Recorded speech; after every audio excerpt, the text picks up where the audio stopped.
Obrigado, Senhor. Obrigado porque no nosso coração, Pai, nós sabemos que é só o Senhor quem nos satisfaz. Obrigado porque o Senhor é a fonte de todas as coisas na nossa vida. Obrigado porque dessa fonte nunca falta nada, Pai. Obrigado porque nós estamos aqui, Senhor, para receber de Ti, mas nós viemos primeiro porque nós reconhecemos o senhorio, o Teu senhorio sobre as nossas vidas. Obrigado, Pai, porque eu sei que o Senhor já preparou tudo para hoje. Obrigado porque eu sei que todo mundo que está aqui deveria estar aqui, Senhor, porque o Senhor preparou esse banquete para nós. Obrigado, Pai, porque eu sei que ninguém aqui vai sair da mesma forma que entrou. Porque onde, Pai, onde tem Sua palavra, Pai, tem luz, tem provisão, tem cura, tem libertação. Sim, Pai, sonda cada coração aqui, Senhor, e verifica o que cada um precisa, para que eles saiam daqui, Pai, satisfeitos, Senhor, como num banquete, aquele banquete que o Senhor já preparou. Pai, eu declaro aqui, Senhor, a minha dependência do Teu Espírito, que a fé dos meus irmãos, Senhor, não se baseie em sabedoria humana, Pai, mas em manifestação do poder da Tua palavra e do Teu Espírito. Em nome de Jesus, amém. Obrigado, pessoal. Obrigado. Podem se sentar, por favor. Hoje eu quero compartilhar com vocês algo que Deus, há algum tempo, tem me motivado, tem me incentivado a falar, e que vem muito a calhar com o tema. Gente, eu estou tão feliz, eu estou me sentindo tão privilegiada de estar aqui hoje, junto com vocês, e receber essa notícia. Olha, vocês não têm noção disso. Vocês não têm noção o que vem. Talvez alguns já tenham, talvez eu mesmo não tenha, sei lá. Mas eu sei que, assim, o propósito de Deus para a sua igreja não é pequeno, irmãos. A igreja do Senhor não é pequena, não existe nada pequeno. Amém? Ele tem um plano muito grande, é muito grande que Ele pensa. E quando a gente fala em expansão, irmãos, queira estar debaixo disso, porque vai tudo junto. Vai tudo junto. Eu vi isso em Lagoa Santa. Sabe, quando a gente chegou lá na igreja, estava pastor Márcio, Liz e Arthur tocando, só os dois. E eu vi como aquela igreja cresceu. Ele veio para cá, e na época que ele veio, eu falei assim, gente, ele é doido, porque eu tinha acabado, estava chegando no Verbo, não tinha feito o Rema, a escola bíblica, e eu falei, gente, ele é louco, como é que pode? Um bom emprego, ele tem um excelente emprego, casa dele, a igreja. Agora que a igreja está começando a entrar os recursos para bancar o aluguel, para bancar tudo, ele vai embora. Meu Deus, que louco. Irmãos, louco era eu, de pensar assim, porque o que ele está fazendo aqui é infinitamente mais do que estaria fazendo se ele estivesse lá. Amém? E essa igreja, irmão, ela não está expandindo a partir do contrato do aluguel. Ela já está expandindo há algum tempo. Amém? Não é com o contrato de um prédio, de um edifício. Deus já tinha um planejamento de expansão, porque se você parar para pensar, toda expansão requer um planejamento. A gente tem aí as expansões empresariais, não é isso? As expansões de franquia, quando uma franquia resolve expandir as suas unidades, existe um planejamento estratégico. Uma empresa quer expandir a sua gama de produtos, existe um planejamento. Né? Quando a gente fala em expansão, a gente está falando em planejamento. E esse planejamento já começou tem muito tempo. A gente só está numa etapa dele.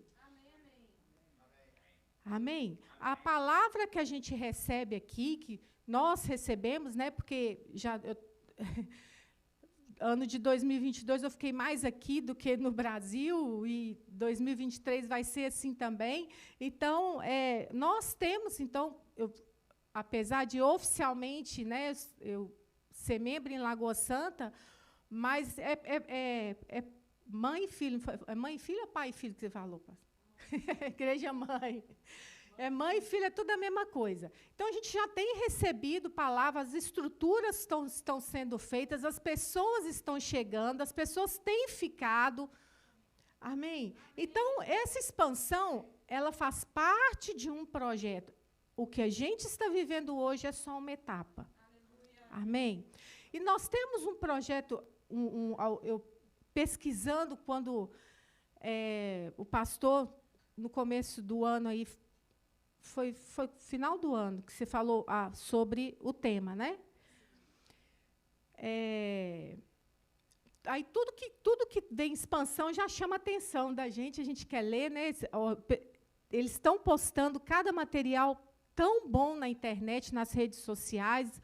Acompanha lá, vocês vão ficar bem orgulhosos da igreja que vocês estão congregando, pela qualidade do material que está sendo colocado lá. Amém? Mas, sabe, a gente tem um modelo de expansão, eu gosto muito de história, e a gente vê alguns modelos de expansão durante a história. Por exemplo, os portugueses, né, foram expandir pelos mares, né? E a gente vê um modelo de expansão que é muito interessante. Mas, antes de falar dele, eu me lembrei agora o modelo de expansão, por exemplo, do nazista, o plano de expansão nazista. Né? Era um plano que fundamentava numa verdade que eles criam, não é isso? E eles tiveram expansão, mas era uma expansão a ferro e fogo. Né? Tinha que ser daquele jeito, mas foi um modelo de expansão. Ok? E eu quero que vocês guardem isso, porque a gente vai linkar com um outro modelo de expansão que eu vou falar aqui agora. Um modelo de expansão na época dos gregos, dos impérios gregos e romanos. Por quê? Porque no Império Grego, o que eles faziam, e depois os romanos copiaram isso dos gregos? Quando eles conquistavam uma determinada região, e eram muitas, né, que viraram impérios, o que eles faziam? O que o imperador fazia? Ele enviava, ele estabelecia embaixadores e estabelecia as eclésias deste lugar. As eclésias eram como se fossem reuniões que eles faziam com representantes daquela região, onde esses embaixadores do imperador iriam para poder escutar e discutir o desenvolvimento daquela determinada região. Esse nome eclésia, a gente vê na Bíblia quando Jesus falou com Pedro, que em ti estabelecerei a minha igreja, ele está falando eclésia, vem dessa palavra. Mas por que Jesus já conhecia essa palavra? Porque era um modelo que já era empregado. Agora, só que nessa eclésia existiam os embaixadores, que eram os representantes do imperador. O que esses representantes, esses embaixadores faziam?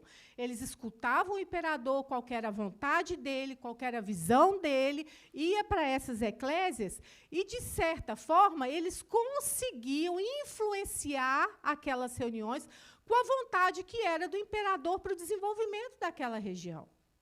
E por que eles conseguiam fazer isso? Que aí eu quero linkar, mas o que isso tem a ver com o plano de expansão nazista? Gente, significa uma coisa. O que tem em comum deles dois é o princípio de 1 Coríntios 1:10. Quer ir lá comigo? Para vocês entenderem? Não estou doida, não. Calma que nós vamos chegar no Gabal. 1 Coríntios, capítulo 1, versículo 10.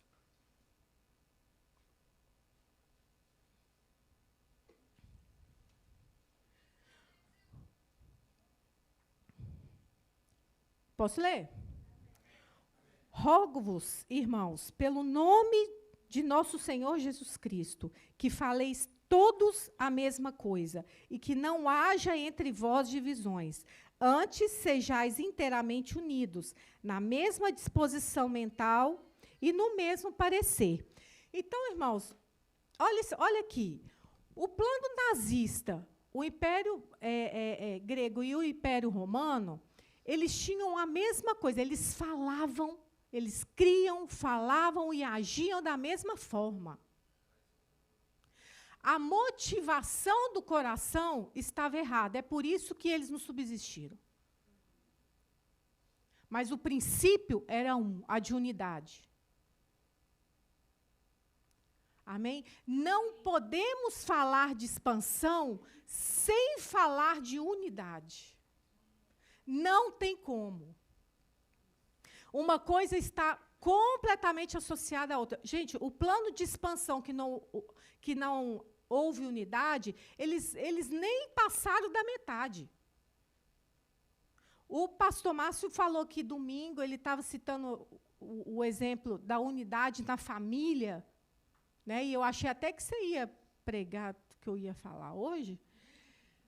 Mas ele estava falando, num casal. Ele deu o exemplo do gatinho. Né? Um gato, você dá a ração sólida para ele, aí vem sua esposa querendo fazer um agrado e dá uma comida molhada.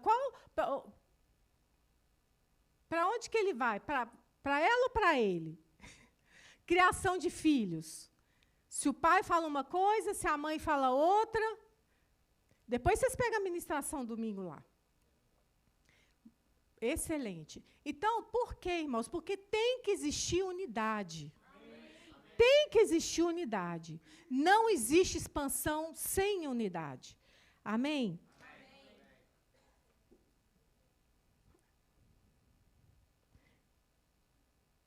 E o que é unidade? Irmãos, unidade é algo que é indivisível. Existe essa palavra, tá? É algo que é indivisível, algo que não divide, é algo único. Vou dar um exemplo para vocês. Adoro esse exemplo. Salada de batata e purê. É batata, mas é a mesma coisa? Não. Depois você mistura tudo, vira uma coisa só. Você consegue separar as batatas? Não. Ovo e omelete. Ovo frito e omelete. Você pode ter 10 ovos fritos. Bateu tudo, vira uma coisa só, não vira? Unidade. Dá mais exemplo aí. Difícil? Eu pensei nos dois, mas eu pensei em mais um também. O próprio edifício. O próprio edifício, depois que você faz a fundação, você coloca as pilares, coloca os tijolos, coloca o teto. Você não vê mais nada separado, você vê uma coisa só. Não é verdade? Isso é unidade. É quando você não consegue mais separar uma coisa da outra. As pessoas falam a mesma coisa. Irmãos, é impressionante as igrejas Verbo da Vida. É uma das coisas que eu sou mais apaixonada com esse ministério. Qualquer Verbo da Vida que a gente vai, não vou falar todos porque eu não conheço todas, mas em todas em que eu passei, eu sou recebida da mesma forma, eu ouço a mesma coisa, eu sou acolhida da mesma forma. Vocês já tiveram oportunidade de ir em outro verbo? Não é assim?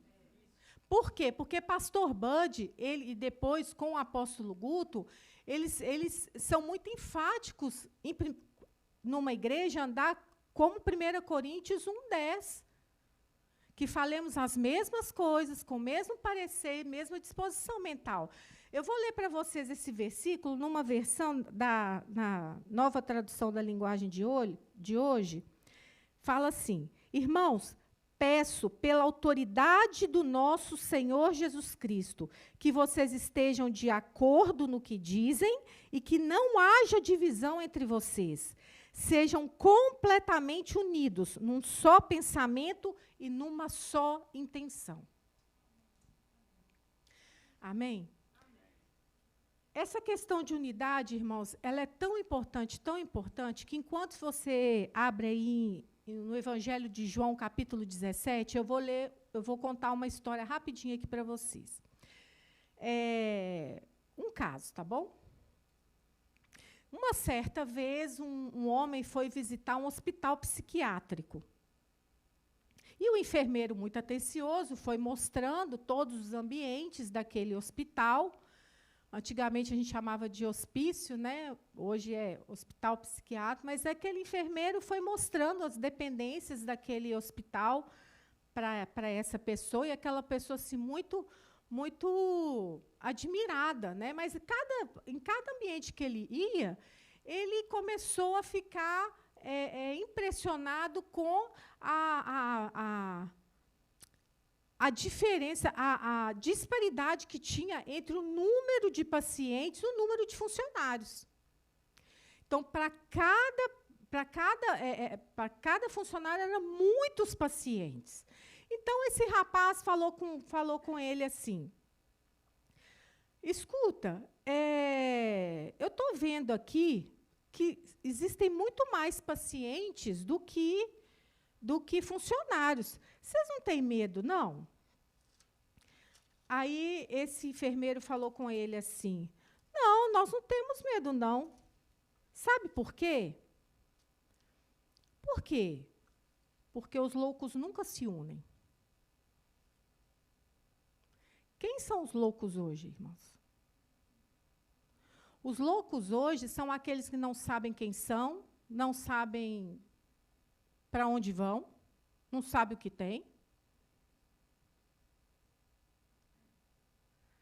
E os loucos hoje são aqueles que não querem andar junto. Sabe por que eles não se unem? Porque eles começam a pensar e agir conforme o próprio mundo que eles criam. Não na unidade, mas no que eles próprios criam. E era isso criavam. E é isso que Paulo está tentando fazer com que a igreja de Corinto entenda. A igreja em Corinto, ela estava andando em divisão. Nos versículos depois aí de Coríntios, você vai ver que o tempo todo Paulo chamando a igreja a pensar da mesma forma, a agir da mesma forma, a falar da mesma forma, como um corpo. Amém?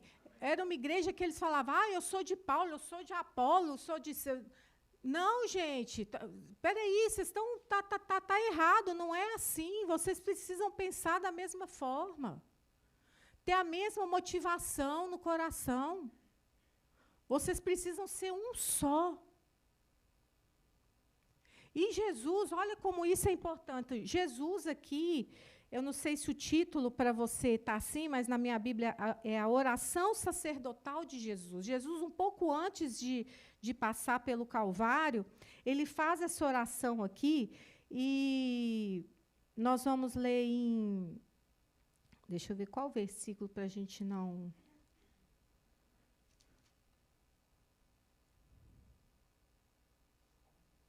20.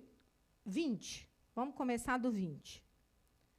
João 17, 20. Jesus orando assim: não rogo somente por estes, falando dos discípulos que estavam ali com ele, mas também por aqueles que vierem a crer em mim por intermédio da sua palavra. Ele está orando pela gente aqui? Concorda comigo? Ele está orando pela gente. Ele não está rogando só por aqueles discípulos que estavam com ele ali agora, mas ele também estava orando por aqueles que vieram a crer em mim, a crer nele. Amém? Por intermédio da sua palavra. Para quê, irmãos? A fim de que todos sejam um. E como és tu, ó Pai, em mim e eu em ti, também sejam eles em nós, para que o mundo creia que tu me enviaste. Eu lhes tenho transmitido a glória que me tens dado, para que sejam um como nós o somos. Eu neles e tu em mim, a fim de que sejam aperfeiçoados. Aonde, irmãos? para que o mundo conheça que tu me enviaste e o amaste, como também amaste a mim. Então, como é que a gente mostra o amor de Deus? Sendo aperfeiçoados na... Irmão, você acha que não seria... Você acha que seria ou não importante a ponto de Jesus, antes de falecer, fazer uma... Antes de ir para o céu, fazer uma oração dessa? Por unidade, irmãos. Por unidade. Pensar as mesmas coisas, falar as mesmas coisas, ter a mesma motivação no coração. Como igreja, e uma igreja que está em expansão, a palavra-chave para nós é unidade. Amém? E quando o pastor Márcio estava dando o exemplo do edifício, que ele até pediu para passar o vídeo, né, de novo, do expansão, Deus trouxe algo no meu coração que foi o seguinte: olha, os fundamentos, a fundação é importante, não é? Eu não conheço muito de construção, não, mas eu e meu marido, a gente já construiu, e eu nunca gostei de ir nessa fase da obra, não. Eu gosto de ir no final. Mas ele ia, né? Ele vai, desde a primeira máquina para limpar, vai, todo dia. Mas eu sei que a fundação é importante, porque é o que sustenta o que vai vir depois. Não é isso? Então, existe essa fundação. Dessa fundação são levantadas as pilastras, as colunas, não é isso? Para quê? Para que os tijolos possam ser colocados, os pilares, colunas... Ah, vocês estão entendendo, né? Eu estou desenhando com a mão aqui, vocês estão entendendo, né? Então, é levantada aquelas colunas, aquelas pilastras, para quê? Para que os tijolos possam ser alinhado. Isso, me ajuda aí, gente, que é da obra. Possa ser alinhado, né? Para depois ser colocado teto. Então, existe um processo, ok? Tudo numa construção é importante. Tudo. Amém? Amém? Mas a fundação e essas vigas, colunas, pilares que são construídas, se for construído todo, não adianta, nada dá certo. Então, elas são essenciais que deem certo. Amém? Os fundamentos, e eu estou acabando de ler, e eu recomendo o livro que foi indicado para esse mês. Excelente livro, que fala sobre edificação. Então, a edificação vocês já estão tendo, que é a palavra de Deus. Amém? Vocês estão sendo instruídos, vocês estão sendo edificados na palavra. Amém? As pilastras. A igreja está crescendo, irmãos. Os dons estão sendo distribuídos, estão sendo manifestados. Amém? Mas deixa eu dizer uma coisa. A fundação, essas colunas, os tijolos, existe uma coisa que sustenta eles. É uma massa. É ou não é? Aí a gente ainda pode dar esse exemplo, porque ainda existe. Porque daqui a pouco... As construções são tudo aqueles bloquinhos, né? A gente, daqui a pouco não vai poder dar, tipo Lego, a gente não vai poder dar esse exemplo mais, não. Mas agora a gente ainda está podendo. Então, existe o quê? Uma massa que é feita. Para quê? Aquela fundação vai massa ou não vai? Aquelas colunas vai uma massa ou não vai? Os tijolos, como é que eles são colocados? Sabe como é que isso funciona na igreja de Cristo, irmãos? Sabe o que é essa massa que une tudo? O amor. A Bíblia fala que a fé opera pelo amor. A gente vai ler isso aqui depois, em 1 Coríntios, Paulo falando para a igreja lá, 12, sobre os dons. E ele fala, olha, eu vou mostrar para vocês um caminho sobremodo excelente, porque eu sei que vocês procurem os dons com zelo, com cuidado, mas deixa eu dizer uma coisa, existe um caminho muito melhor, porque isso tudo, o mais importante é o amor. Então, para expandir, a gente precisa ser um. Mas ser um em quê? Em manifestar o amor de Cristo. Porque o que faz sentido, o que interliga, o que une, o que edifica essas partes, irmão, é uma massa que chama amor. E sabe o que acontece? Quando a gente usa essa massa que chama amor, esse edifício, ele suporta a altura, a profundidade e a largura dos planos de Deus para essa igreja. Qualquer que seja o tamanho dela, o que vai sustentar esse edifício todo que é feito é a liga do amor. Amém? Assim nós temos que ser. Olha, vamos lá em João 15, que eu quero mostrar uma coisa para vocês. Está aí pertinho mesmo? João 15, capítulo 15, versículo 8. Nisto é glorificado meu Pai, em que deis muito, está no plural ou no singular? E assim vos tornareis meus discípulos. Como o Pai me amou, também eu vos amei. Permanecei no meu amor. Então, quando ele está dizendo fruto aqui, que está no singular, ele está querendo dizer amor.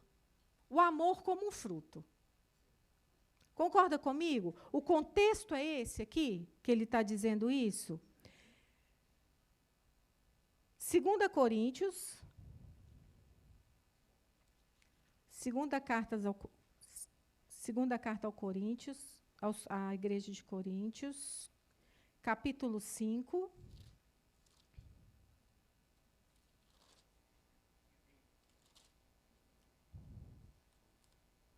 Aleluia. Diz assim: pois o amor de Cristo nos constrange, julgando nós isto: um morreu por todos, logo todos morreram. E ele morreu por todos, para que os que vivem não vivam mais para si mesmos, mas para aquele que por eles morreu e ressuscitou. Assim que nós daqui por diante a ninguém conhecemos segundo a carne. E se antes conhecemos Cristo segundo a carne, já agora não o conhecemos deste modo. E assim, se alguém está em Cristo, é nova criatura. As coisas antigas já passaram, eis que se fizeram novas. Irmãos, aqui está dizendo que o próprio amor de Cristo nos constrange a viver uma vida diferente. Amém? Existe uma identidade cristã. Existe uma identidade onde as pessoas vão reconhecer que nós somos discípulos dele. Para quê? Para que o Pai seja glorificado. Nós acabamos de ler na carta anterior. Amém? Existe uma identidade cristã. Essa identidade cristã, como é que ela chega? Nos constrangendo. Por quê? Porque a gente conhece o tamanho do amor de Cristo, irmãos. O que ele fez, o tamanho do amor de Deus em enviar seu Filho único, para que eu e você pudéssemos ter escolhas. Escolha de ser salvo, escolha de andar em amor, escolha de andar em raiva. Porque quando a gente só consegue escolher, irmãos, quando a gente tem opção. Amém? Ninguém é obrigado a ser salvo. Deus quer que todos sejam salvos, mas nem todos vão ser salvos, porque existe uma escolha, mas só existe uma escolha porque Jesus deixou toda a sua glória para vir aqui, se fazer como homem e mostrar o tamanho do amor de Deus, o caráter de Deus, a vontade de Deus para nós e como que a gente deve proceder. Sabe por quê? Porque Judas era um discípulo, irmãos. Judas era um discípulo. A pessoa ela pode se vestir como discípulo, ter cara de discípulo, falar como seu discípulo, mas o coração tem que estar muito longe de ser um discípulo. E nós temos que escolher, nós vamos ser religiosos ou nós vamos ser cristãos? As pessoas vão nos reconhecer por uma religião, as pessoas vão nos conhecer por sermos seguidores de Cristo. Amém? Existem práticas, quando a gente nasce de novo, as coisas velhas têm que ficar para trás, irmãos. As coisas velhas, a velha maneira de você tratar seu marido, de você tratar sua esposa, de você pensar do seu chefe, de você se comportar num trânsito, num caixa, nessas repartições públicas.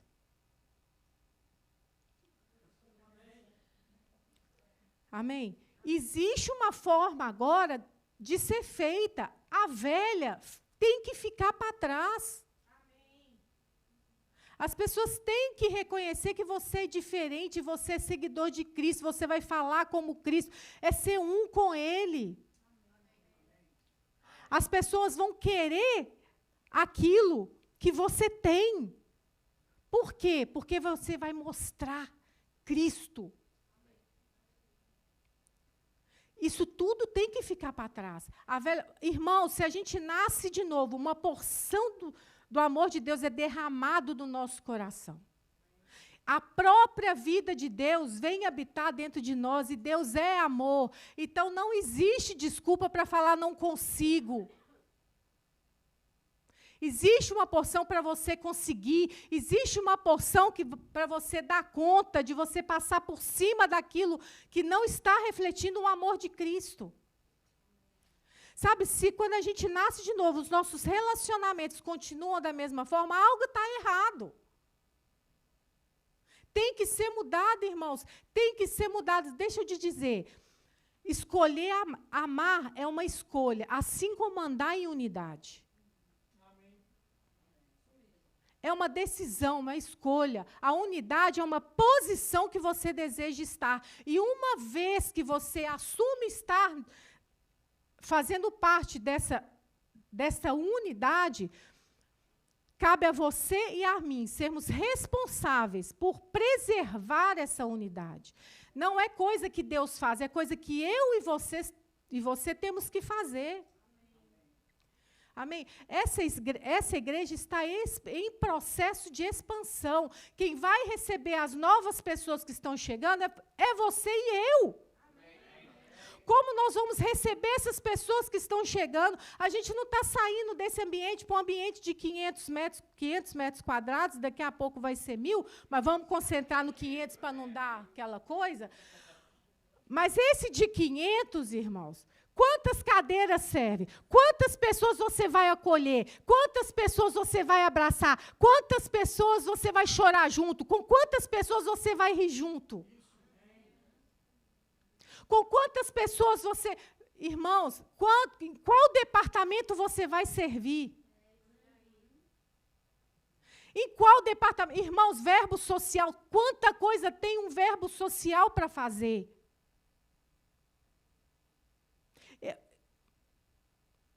É muita coisa. Quantas crianças, irmãos? Quem quer que essa igreja encha de famílias? Quem quer que essa palavra seja impactada por várias famílias aqui? Levanta a mão, deixa eu ver. Agora, quem está disposto... Não, fica com a mão levantada. Que agora eu quero é pressionar mesmo. É pressão na carne. Pura pressão. Com a mão levantada. Quem quer que famílias venham aqui? Quem quer servir no departamento infantil para poder olhar as crianças dessas famílias? Eu sabia. Eu sabia que o amém ia diminuir a mesma questão das mãos aí também. Mas, irmãos, isso é coisa que não é o pastor Elisiane e os pastores dessa igreja têm que pensar, não, é coisa que eu e você temos que pensar. Nós somos um corpo. E como corpo, irmãos, Deus dá exemplo, tanto em Efésios quanto em Coríntios, como um corpo funciona. O pastor começou a ler aqui, irmãos, nem todos são chamados dos 5 dons ministeriais. Mas nem por isso você deixa de ser um membro do corpo, não. Amém? E esse corpo sou eu e você. Nós temos que conscientizar isso. Já começa a gerar isso no seu coração. Em qual departamento eu quero servir? Mas também, irmãos, existe um caminho sobremodo excelente.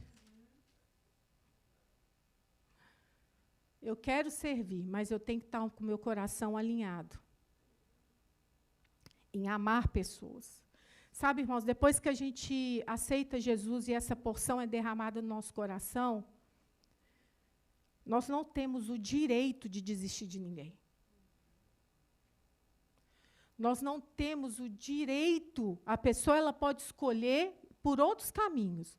Você pode desistir de tentar falar da mesma forma que você fala, mas você nunca pode parar de tentar orar por essa pessoa.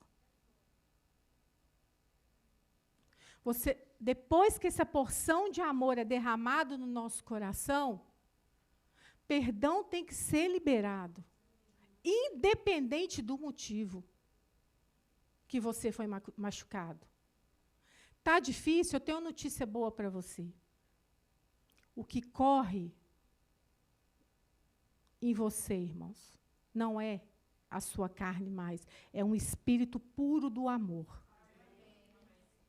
Peça sabedoria do alto.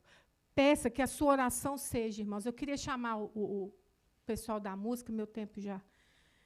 Nossa, eu tinha tanta coisa para falar, mas, sabe, é como numa orquestra.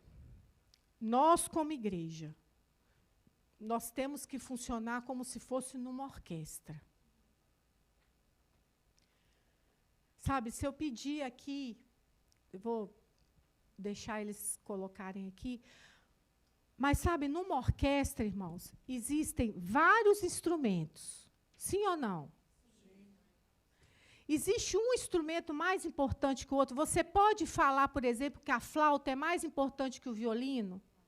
Você pode falar que o violoncelo é mais importante do que um clarinete? Você pode falar que um tambor é mais importante do que um piano?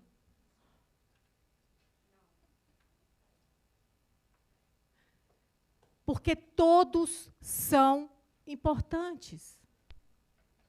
O que faz a orquestra ali, o que faz aquela orquestra tocar, irmãos, pensa, são instrumentos diferentes, tocados por pessoas diferentes, não é assim?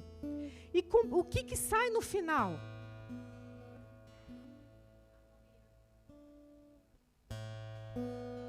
Não existe um mais, um outro menos.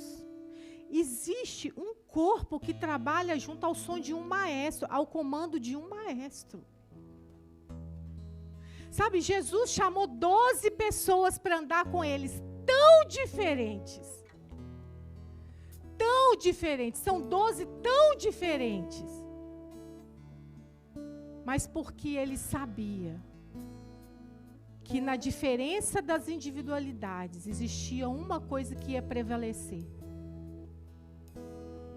Para provar, é possível sermos diferentes, é possível sermos de países diferentes, é possível sermos regiões diferentes. E aqui eu falo, porque tem Nordeste, tem Sul, tem Sudeste, tem Norte. É possível sermos tão diferentes, mas é possível falarmos as mesmas coisas. Numa orquestra, irmão, se eu peço a Lisiane para tocar num tom e o Mateus para tocar em outro tom, o que vai acontecer? Quer ver? Quer ver? Toca si, toca dó, sei lá, lá menor. Não sai música. Sai uma coisa esquisita. É o pastor Márcio cantando. Eu também, pastor. Que eu puxei meu pai. Eu puxei meu pai. Mas não sai nada. Mas sabe de uma coisa? Quando todos resolvem tocar o mesmo tom, o que prevalece é a música do compositor. E Jesus é o compositor e o maestro dessa orquestra aqui. O que tem que prevalecer é a harmonia do amor. O amor não leva em conta o mal recebido, irmãos. O amor perdoa. Sabe, nosso foco tem que ser no que nos une, não pode ser no que nos divide. Não pode ser, isso vale para a nossa família, isso para qualquer relacionamento, mas muito mais para a nossa igreja, porque o melhor lugar para a gente praticar o fruto que glorifica o Pai é aqui dentro da igreja, é onde nós sabemos que todo mundo tem a mesma intenção. É exaltar aquele que nos trouxe aqui, que nos tem nos mantido, que nos deu uma vida eterna, irmãos, porque o que seria de nós se a gente não soubesse que a gente teria uma vida eterna? O que tem que prevalecer é isso, é a harmonia do amor, é a liga que vai unir tudo. Somos nós aqui, nós não podemos ficar perdidos em coisas pequenas, porque existe um plano de expansão muito grande, que eu e você fazemos parte disso. Sabe, a palavra diz que nos últimos tempos, Jesus falando lá em Mateus, falando sobre os últimos tempos, ele diz que o amor de muitos esfriarão. Mas nessa igreja não vai esfriar, porque nós vamos falar de amor, nós vamos praticar o amor, nós vamos mostrar o amor. As pessoas precisam ver o amor de Cristo. Esse amor tem que nos constranger. Você pode ficar de pé? O amor de Cristo tem que nos constranger a sermos melhores. O amor de Cristo tem que nos constranger a sermos melhores, diferentes. Sermos luz em trevas. Termos compaixão. Irmãos, Jesus escolheu o caminho mais difícil para ir a Jerusalém, de Cafarnaum para Jerusalém. Ele escolheu o caminho mais difícil, que era o caminho para Samaria. Por quê?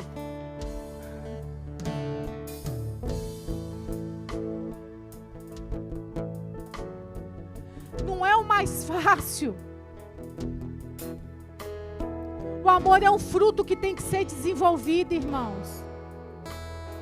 Mas deixa eu te falar, essa semente já dentro dela já existe um potencial. Já existe, é uma semente que já existe. Não tem como. Se você pegar uma semente lá de... Pastor Mateus deu o exemplo do pêssego. Já existe dentro daquele negócio lá, daquela semente ali, ó, o potencial para ela virar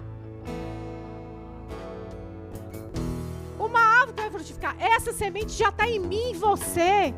É nossa responsabilidade pegar essa semente e fazer ela frutificar. Aleluia, tem o Espírito Santo dentro de você. Tá difícil? Pede ajuda. Pede ajuda. Mas se concentre naquilo que é importante. A nossa unidade é importante. A nossa unidade em amor é importante, irmãos. Jesus, o Espírito Santo, pastor, eu sei que o tempo já esgotou, mas eu preciso dar esse exemplo. Jesus, na última ceia, o que ele fez, irmãos? Ele lavou os pés dos discípulos. Ele precisava. De verdade, ele precisava.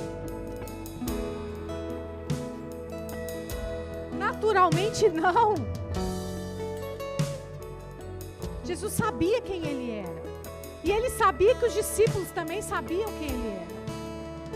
Mas ele foi lavar os pés dos discípulos.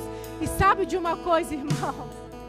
Ele não só lavou os pés de Judas, sabendo o que ele ia fazer, mas ele serviu a Judas.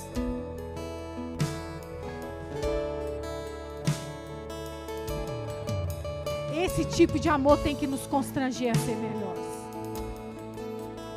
Esse tipo de amor tem que nos constranger a ter um olhar de compaixão pelas pessoas. Esse tipo de amor, irmãos, aquele terremoto que teve ali na Síria. Ah, mas aquele povo é tudo pagão, é tudo...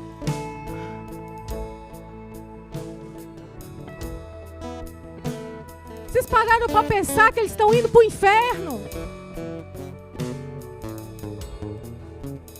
Meu Meu Deus! Nós temos uma missionária que se dispôs a fazer esse trabalho de ir pregar para eles, irmãos. E eu não tenho orado por ela. Isso tem que me constranger. Isso tem que me deixar com vergonha, porque um preço muito alto foi pago para que eu pudesse ter esse tipo de amor dentro de mim. Eu não posso viver me importando quando alguém pisa no meu calo. Isso é muito pouco. Eu tenho uma coisa muito maior dentro de mim para mostrar. E tem dentro de você também. E é assim que essa igreja tem que crescer, irmãos. Tem que expandir com uma expansão da mente, como Laís pregou aqui quarta-feira passada. A expansão da mente de José era puro amor. Era por amor no coração dele. É isso que vai fazer com que a gente edifique da forma certa, cresça da forma certa e glorifique o Pai, que é o mais importante. Amém? Você feche seus olhos, por favor. Pai, em nome de Jesus Cristo, eu te peço agora, Pai, que teu Espírito, Senhor, venha com todo o poder, arrancando do nosso coração tudo aquilo que não demonstra o teu amor em nós. Que o teu Espírito traga à nossa memória agora, Senhor, tudo aquilo que nos dá esperança, para que o que não dá esperança possamos jogar fora, Senhor. Que o teu amor, Senhor, seja o combustível das nossas vidas. Que seja tomado, Pai, seja tomado todos os dias quando acordamos. Que seja, Pai, que seja esse amor, seja tomado os nossos pensamentos, Senhor. As nossas falas, as nossas ações. Que nós possamos, Senhor, olhar para o outro com compaixão, Pai. Para aquela pessoa que pede na rua. E nós julgamos que é para droga, Senhor. Mas que nesse momento, Senhor, nós possamos fazer uma oração. Que nós possamos sair do nosso estado de conforto, Senhor. E fazer mais do que estamos fazendo. Nós sabemos que nós conseguimos mais, Pai. Nós te pedimos sabedoria, Senhor, para fazer da forma certa. Porque essa igreja, Senhor, só vai expandir. Não vai parar, Pai, até que Jesus volte. Até que Jesus volte. Até que Jesus volte, Senhor. Aleluia.